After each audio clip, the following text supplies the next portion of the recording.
Welcome back. It is time for another episode of NFL predictions. Last week the games were boring, if I say so myself. Uh, Long week, a lot of just unfair matchups, and hopefully the matchups this week are better. Obviously, I'm going to take a look at them here. Let's start with the Eagles versus the Rams, just because. Um, um, And that is a 1 o'clock game, which is the first 1 o'clock game. The Philadelphia Eagles have played this year. They're 2-0. They got past the Chiefs and they beat the Cowboys as well. And the Rams are also 2-0. Let's see who their two wins are. Let's see how impressive their wins are. Okay, the Texans by 5 points, and then they blew out the Titans, who are led by Cam Ward. Ooh, second game in the NFL, so not really a scary 2 wins there. Um, and so I will continue to back the Philadelphia Eagles until until I get it wrong. I mean, it's an easy pick, right? Um, so go Birds, another easy win for the Birds. Saquon, he hates the Rams. He's like Boston Scott versus the Giants. Now it's Saquon versus the Rams. It's a thing. If you know, you know. So give me the Birds. Give me Saquon. They get 2 touchdowns and 700 yards. Maybe 41 carries, 67 yards, 2 touchdowns for Saquon Barkley. The next matchup is an in-division matchup versus the 0-2 Carolina Panthers, and it looks like they will be hosting the 1-1 Falcons, who obviously lost to the Vikings. Well, they beat the Vikings. They lost to the Bucks because Younghoe Koo missed the field goal that would have sent the game to overtime. And they are playing against the Panthers, who lost to the Cardinals and the Jaguars. So not a strong Panthers team. Bryce Young is kind of failing at quarterback duties and might have a job after like 15 or 16 more games at this point. Versus Michael Penix Jr., Michael Penix Jr. Yeah, that's what I said. Bijan, Bijan's probably gonna get another 150 yards and win the game for the Falcons. So right now, I got the Falcons to win this game and move to 2-1, and the Panthers to still be defeated, winless. And then this next game, I'm not gonna spend too much time on because it's a boring one. We got the 0-2 Cleveland Browns, led by Joe Flacco, versus the undefeated Michael Parsons, Jordan Love led. Oh my gosh.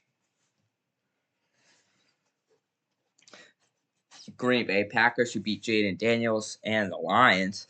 Very impressive team. They're gonna crush the Browns. I went to the spread on this one. It's 8.5. Yeah, that's not even that crazy for me. So give me the Green Bay Packers for that matchup there. And let's move it on. Let's move it on. Like I said, I'm not gonna spend too much time here. Here is least favorite matchup of the week. I think it's in the division. Um, the Houston Texans 0-2 lost by 1 point to the Bucks on a last-second touchdown.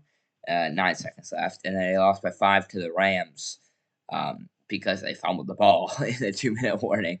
Um, so they had a rough start to the season while the Jags lost to the Bengals last week, but they put up a really good fight. Part of that is obviously Jake Browning being the quarterback for most of the game after Joe Burrow got 3-month-long turf toe, so he won't be on the field for a long time. Jake Browning actually scored the game-winning touchdown with 20 seconds left, so it's kind of funny that he did it. But like this matchup's really not all that exciting, and then they blew out the Panthers. So when we're comparing record, which is 0-2 versus 1-1 to the Jaguars, and we're comparing who they played as well, this matchup and how they played and how the games ended, this matchup definitely favors the Jaguars for me because losing on a last-second touchdown versus the Bengals and blowing out the Panthers is good enough to warrant a dub against the Texans. So give me the Jags there. They're favored by 1.5, so that's actually a good matchup. But I obviously I don't think either of those teams are good, so that's why it's kind of close. So that's why I said it's the worst matchup of all time. And the next matchup is the 2-0 Bengals versus the 1-1 Vikings. And like I said, Joe Burrow's got severe turf toe, which means their quarterback option is Jake Browning. And that's mainly why I'm going to have to pick the Vikings here. I mean, with Joey Burr, I would definitely pick the Cincinnati Bengals, but without Joey Burr, I think it's illogical to pick the Bengals to win that matchup. And so, for that exact reason, I'm gonna have to go and take the Vikings to move to 2-1. Their two games, they lost to the Falcons and they beat the Bears barely. And then obviously the Bengals won, had a +5 on the year, so not great for them either, even with Joey B. Next matchup, Steelers Patriots. This is actually Pittsburgh favored by 2 points. Quarterback, who is Pittsburgh's quarterback these days? Why? And Aaron Rodgers, yeah. And Aaron Rodgers, Drake May. Pittsburgh slight favorites, but they surprisingly lost to the Seahawks for me. I really trusted them in that game, and for that reason, I'm going to have to back the young buck and Drake May. Aaron Rodgers, you're a conspiracy theorist. You lost my trust. You probably think aliens are playing you in football. You think the earth's flat. You might fall off this week, get hurt. So for that reason, I'm gonna have to go with New England to win and cover their +2.5 spread. The next matchup on card, the 0-2 New York Jets, who got blown out by the Bills and kept it very close with the Steelers, only lost by 2.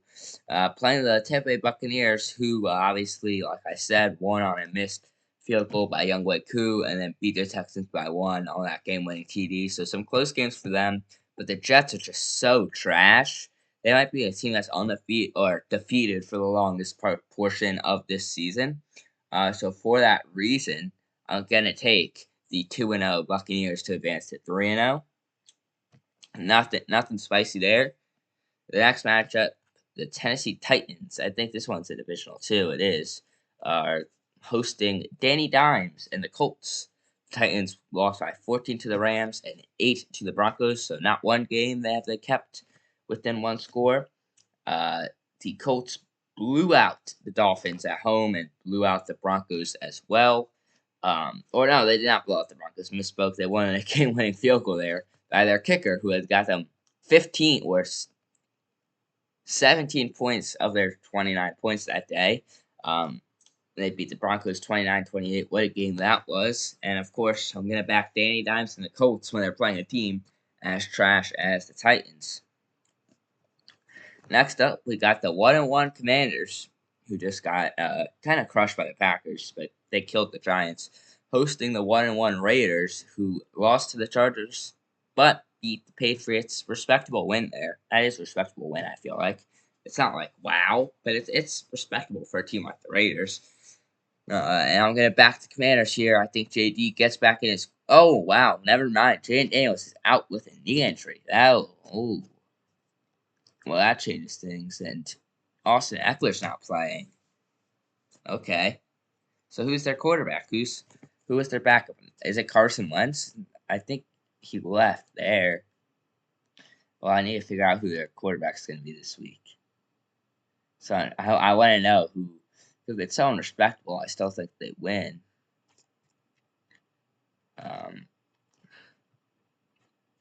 So we'll have to see. But that does change my output. Marcus Mariota. Okay. No, I'm taking the Raiders. I'm taking the Raiders as someone who's had Mariota quarterback my team before. I'm taking the Raiders, and that's all I got to say about that. And now we move into the 4 o'clock window, which has much more games than it did last week. It's got like 6, maybe 7 games. Now it's got 5. All right. First game of the 4 o'clock window will be between the Denver Broncos, Denver, 1-1. I think we went over both their games, but just to make sure, very close loss to the Colts. Last second field goal, beat the Titans by 8. Versus the 2-0 Chargers, killed the Chiefs on that Friday. They didn't actually kill them, but they were up 9 points with 5 minutes left, and the Chiefs got to 6. But they lost. You know what I mean? It was obvious. So this is in Division 2, right? Broncos Chargers. That sounds very in Division to me, and it is very in Division. I'm gonna take in this matchup. I'm backing Herbo and the Chargers till they prove me wrong. And not, I mean, I guess that would be bad for them, but you know what I'm saying. I just don't think Bo Nix has what it takes. This next matchup after that, we have the 0-2 Rattler-led Saints. Lost by 7 to the Cardinals, lost by 5 to the Niners. respectable losses, honestly. Versus the 1-1 Seahawks beat the Steelers by 14. Well, one of the main reasons they won that game is the new you must return zone, right? It's not new. I think it was here last year, but this is the first time this happened as to where a player, it landed in the return zone, and the player didn't know that meant live ball, so they let it roll into the end zone, and they thought it was just a touchback, and the other team just came in and picked it up. It's a touchdown for them. So that kind of changed the game, and it led to a loss for this. It led to the 14-point win for them, right? Yeah, so I am gonna back them just because the Saints are so trash. I think just Spencer Rattler does not have it and will not be able to keep up in this game. The next game, 4:25 p.m. The 1-1 Cowboys. Who did they beat last week? The Giants, right? Yeah, they beat the Giants in overtime. That was the match. That was a game and a half. Neighbors dropped 40 for me in fantasy versus the 1-1 Bears, or the 0-2 Bears, who lost by 3 to the Vikings, but then got a absolute beat down and let the Lions drop 50 on their head. And that's exactly why I'm taking Caleb Williams and the Bears in this matchup. I don't know, man. I don't know. I think the Bears are a good team. I think the first two games didn't really show them. And I think Chi-Town is going to take the win. I think Caleb gets 2 passing touchdowns. DeAndre Swift runs in. I think Rome Odunze is going to get a tutty. I think DJ Moore or Cole Kmet could get a tutty. Cole Kmet, man. Yeah, he kind of got his job taken by Loveland a little bit, but he only has 3 catches on the season, but he's averaging 20 yards a catch. Wow. Yeah. Wow. Wow. Yeah, because he had 1 31-yard catch in the first game, I guess, and then he had 2 catches for 29. That's actually really good. I've thrown to him more.